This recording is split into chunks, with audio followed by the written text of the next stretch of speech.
अऊज़ुबिल्लाहि मिनश्शैतानिर्रजीम बिस्मिल्लाहिर्रहमानिर्रहीम अस्सलामु अलैकुम वरहमतुल्लाहि वबरकातुहू। सूरह यूसुफ है मेरे सामने और सूरह यूसुफ की आयत नंबर 38 है, पारा नंबर 12 है और रुकू नंबर 15 चल रहा है।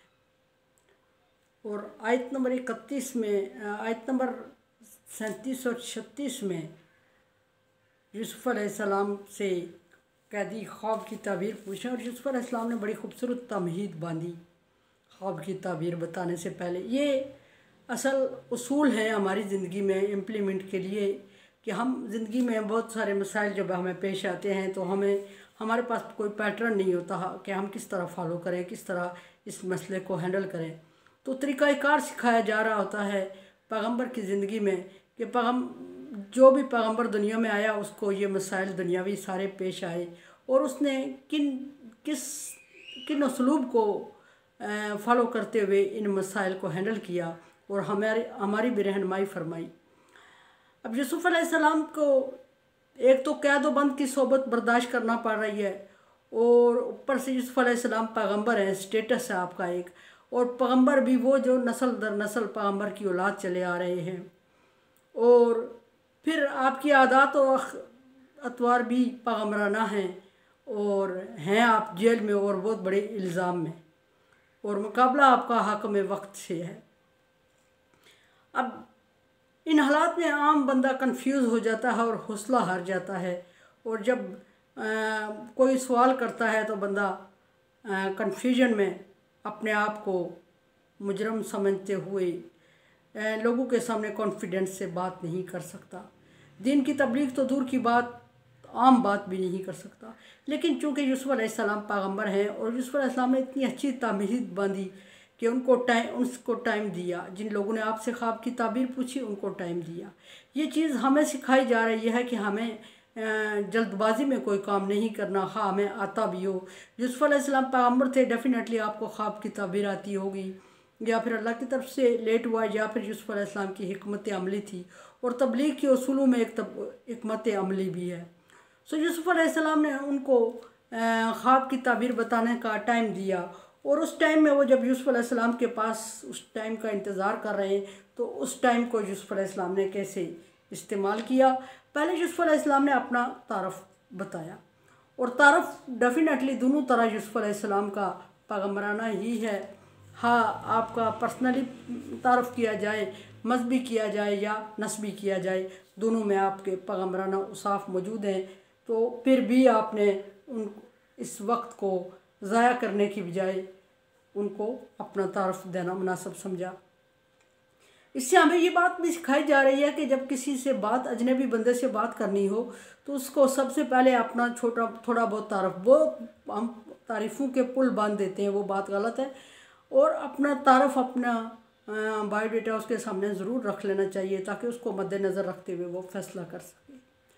यूसुफ अलैहिस्सलाम ने अपना तारफ़ दिया उनको और तारफ़ देने के बाद फरमाया कि पहले आपने तारफ़ दिया और अल्लाह तबारक व तआला की वहदानियत बयान की और फरमाया कि ये जो मुझ पर एहसान है, ख्वाब की ताबीर आप मुझसे पूछें, ये मेरा इल्म है, इसमें मेरी अपनी कोई काबिलियत नहीं है। आजिज़ी का इजहार किया यूसुफ अलैहिस्सलाम ने और फरमाया कि ये मेरे रब की अता है जो उसने मुझे अता कर रखी है और इसमें से अगर मैं आपको बता रहा हूँ तो मेरी अपनी काबिलियत मत समझे।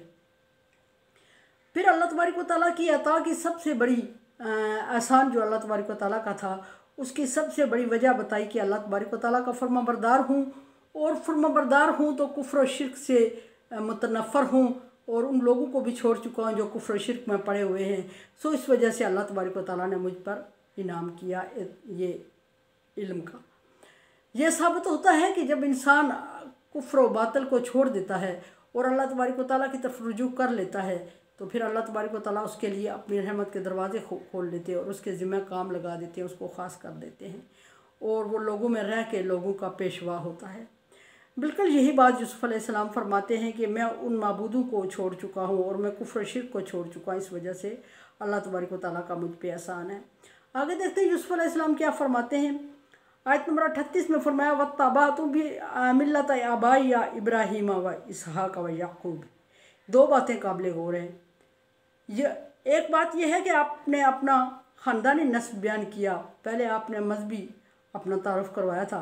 ख़ानदानी नस्ब जब सामने आया तो वो भी पैगम्बराना था और आपके औसाफ पहले से मैच कर रहे थे। और फिर एक सवाल ये उठता था कि यूसुफ अलैहिस्सलाम ने जब उनसे कहा कि मैंने कुफ्र को छोड़ दिया है, इस वजह से अल्लाह का मुझ पे एहसान है, तो सवाल ये सामने आना था कि फिर आप किस मज़हब पर चल रहे हैं, अगर हमारे मज़हब पे या कुफ्र पे नहीं है। तो यूसुफ अलैहिस्सलाम ने पूछने से पहले ही बता दिया कि तबातु मिल्लत आबाई इब्राहीम इसहाक व याकूब, मैं अपने बाप इब्राहीम इसहाक और याकूब के मज़हब का पैरोकार हूँ, उनके मज़हब को मानता हूँ। एक सवाल ख़त्म हो गया कि किस मज़हब के पैरोकार हैं, बता दिया इब्राहीम के मज़हब पे हूँ। फिर तारफ़ करवाया अपने तीनों बाप का। बाप तो डेफिनेटली एक ही होता है जिसकी औलाद होती है इंसान, तीन बाप कभी किसी के नस्ब में शामिल नहीं हो सकते। कानूनी अखलाकी और शरई जुर्म है अगर कोई बंदा इस तरह की बात।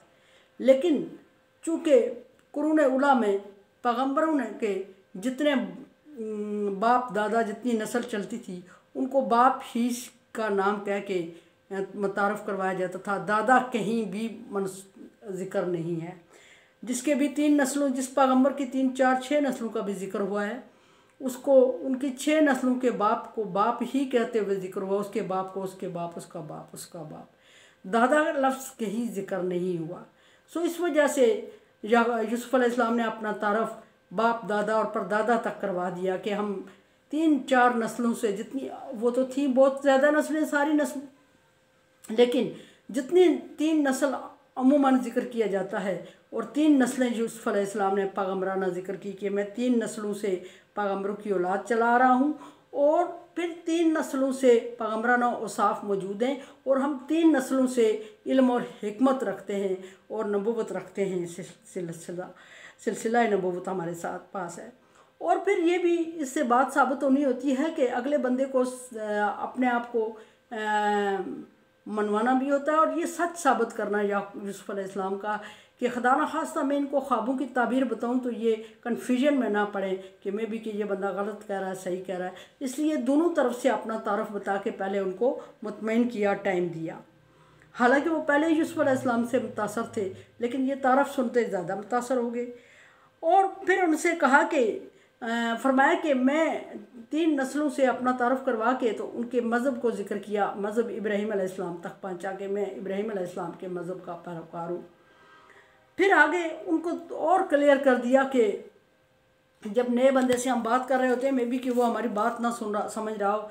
यूसुफ अलैहिस्सलाम ने और क्लियर कर दिया उनको कि मेरे बाप दादा और परदादा का मज़हब क्या था, ला नुशरिक मा कान लना अन नुशरिक बिल्लाहि मिन शैइन सॉरी पैगम्बराना औसाफ और पैगम्बराना शजरा नस्ब बयान करने के बाद आपने ये भी बता दिया कि हमारे लिए ये ज़ेब नहीं देता, हमारी शयान शान नहीं है, हमारे लिए ये सूटेबल नहीं है कि हम अल्लाह तबारक व तआला के साथ किसी और को शरीक ठहराएं या अल्लाह के बराबर किसी और को समझें। ये नहीं कि हम कर नहीं रहे हैं, फरमाया कि हमारे लिए ये ज़ेब ही नहीं देता, सूटेबल है ही नहीं कि हम अल्लाह तबारक व तआला के अलावा किसी और को माबूद बनाएं या किसी और को अल्लाह के बराबर समझें। शिर्क की कतई नफ़ी कर दिया आपने यूसुफ अलैहिस्सलाम ने। फरमाया कि मिन शैइन ज़ालिका मिन फ़ज़लिल्लाहि अलैना व अलन नास वलाकिन अक्सरन नास ला यअलमून। और फिर उनको असासे कमतरी में मुब्तला हो जाता है एक बंदे से। जब बड़ा बंदा अपना नस्ब बयान करता है या सिलसिला नस्ब बयान करता है तो कुछ लोग कन्फ्यूजन में असासे कमतरी में पड़ जाते हैं और मे भी दूसरे को ये भी ख्याल आने लगता है कि ये अपने तारीफ़ के इतने पुल बांध रहा है, खुदा न खास्ता मुलम्माबाजी कर रहा है। उसको भी क्लियर करना था। लफ्ज़ बोला कि अल्लाह के साथ हम शरीक नहीं ठहराते किसी को। फिर अपना पैगम्बराना नस्ब को दोबारा ज़िक्र किया और फरमाया कि ये हमारी कोई काबिलियत नहीं है।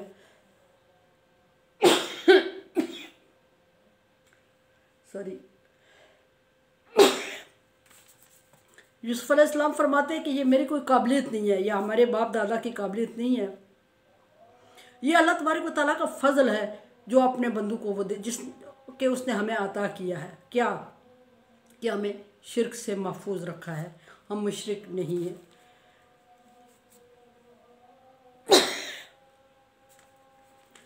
हम मुशरिक नहीं हैं, और ये अल्लाह तबारक व तआला का फ़ज़ल है। पहले अल्लाह तबारक व तआला का फ़ज़ल बयान करते हुए फरमाया कि मैं इल्म रखता हूँ और आपको ताबीर दूंगा, और फरमाया कि ये फ़ज़ल रब्बी, ये मेरे रब का फ़ज़ल है। दोबारा फरमाया कि नस्ब बयान करते हुए कि मैं 3 नस्लों से पैगम्बर की औलाद हूँ, और स्टेटस हमारा ये है कि हम अल्लाह के अलावा किसी और को शरीक नहीं समझते, या अल्लाह के अलावा किसी और की को इस काबिल नहीं समझते कि उससे मांगा जाए या उससे शेयर किया जाए। अल्लाह के बराबर किसी को नहीं समझ, शिर्क की कतई नफ़ी की। फिर अपने आप को आजिज़ करार दिया और फरमाया कि ये हमारी काबिलियत नहीं है, ये कोई बड़ा हमारे किसी अमल का नहीं है, अमल दखल नहीं है इसमें, ये अल्लाह की मेहरबानी है कि उसने हमें शिर्क से महफूज रखा हुआ, अल्लाह का फ़ज़ल है। फिर फरमाया ये कि उन लोगों को तसल्ली देते हुए कि ये अल्लाह की मेहरबानी और अल्लाह का फ़ज़ल अगर है भी तो सिर्फ हम ही पे नहीं है, पैगम्बरों पे नहीं है, बल्कि अल्लाह तबारक व तआला ने तमाम इंसानियत पर ये फ़ज़ल किया है। लेकिन अक्सर लोग हैं, फिर फरमाया कि अक्सर लोग नाकदरी करते हैं इसको, अक्सर ला यशकुरून, अक्सर लोग इस चीज़ का शुक्र अदा नहीं करते। यहाँ बहुत बड़ी 2-3 बातें सामने आ रही हैं। एक ये कि अल्लाह तबारक व तआला ने फ़ज़ल किया, और फ़ज़ल सिर्फ हम ही को नहीं किया, पैगम्बरों पे नहीं किया, बल्कि सारी इंसानियत पे किया, और इंसानियत ने उसकी नाकदरी की। कम ही है जिनने शुक्र अदा किया, कदर की। दूसरी बात ये फरमाई कि अल्लाह तबारक व तआला ने काम हमें तफवीज़ कर दिया है। हाँ, बात ये है, सिर्फ इतनी फजीलत है कि अल्लाह तबारक व तआला ने बज़रिया वही हमारी कुछ ज़िम्मेदारियाँ लगाई हैं, पैगम्बराना औसाफ हमारे अंदर हैं, और अल्लाह तबारक व तआला ने हमें नस्ल दर नस्ल ये ज़िम्मेदारी दी है कि अल्लाह तबारक व तआला के अहकामात को पब्लिक तक पहुँचाना हमारी ज़िम्मेदारी है। और पब्लिक की ज़िम्मेदारी यह है कि उन अहकामात को माने और कबूल करे। अगर पब्लिक नहीं मानती तो वो शुक्रगुजार नहीं है, कदर नहीं करे। शुक्र के एक मानी कदर के आते हैं कि कदर नहीं कर रही है, ना पैगम्बरों की, ना अल्लाह तबारक व तआला की शरीयत की, तो फिर नहीं कर रहे हैं। तो ये बात भी नहीं कि सारे लोग नहीं कर रहे, फरमाया कि कुछ लोग, अक्सर लोग नहीं करते, तो फिर उनको काफिर करार दे दिया जाता है। और फिर अपना ख़ास स्टेटस बयान करते हुए फरमाया कि हमारी ज़िम्मेदारी अल्लाह तबारक व तआला के पैगाम को आम आवाम तक पहुँचाना है। फिर ये भी कि ये सिर्फ पैगम्बरों की ज़िम्मेदारी है, पैगम्बरों पे वही उतरती है, वही होती है।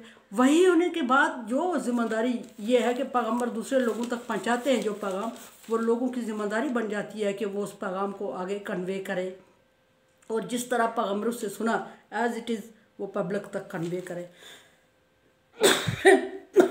सॉरी, पता नहीं क्या हो गया। अल्लाह तबारक व तआला ख़ास कर लेते हैं ऐसे लोगों को, उनकी ज़िम्मेदारी लगा देते हैं, और अल्लाह तबारक व तआला उनसे खुश होते हैं। और खुश होते हैं तो उसको ये ज़िम्मेदारी दे देते हैं, जिस बंदे से खुश होते हैं, और उसको ज़िम्मेदारी दे देते हैं तो वो फिर उस ज़िम्मेदारी को पाया तकमील तक पहुँचाता रहता है, और उसको सलाहियत और तौफीक भी देते हैं। और जब वो पहुँचा देता है तो पहुँचाता रहता है, और अल्लाह तबारक व तआला उसकी काबिलियत को महसूस करते हुए उसको लोगों का पेशवा बना देते हैं। लोगों के अंदर रहते हुए वो लोगों की अमामत या पेशवाई कर रहा होता है, और पेशरो बन जाता है। लोग उसके नक्शे कदम पर चल रहे थे। ऐसे व तो इज़्ज़ो मन तशा व तो ज़िल्लो मन तशा। अगर अल्लाह तबारक व तआला के पैगाम को अमल कबूल करते हैं और उसकी ज़िम्मेदारी को कबूल करते हैं, ख़ुद भी अमल करते हैं और लोगों को भी करने की हिदायत करते हैं, तो ऐसे लोगों को अल्लाह ताला ख़ास इनाम से नवाजा ही करता है। ये यूसुफ अलैहिस्सलाम की तबलीग शुरू हुई। बाकी इंशाअल्लाह कल मेरे चैनल को आप सब्सक्राइब करें। Thank you so much. Like मेरे लिए दुआ किया करें। ला खौफुन अलैहिम वला हुम यहज़नून में कर दे अल्लाह ताला।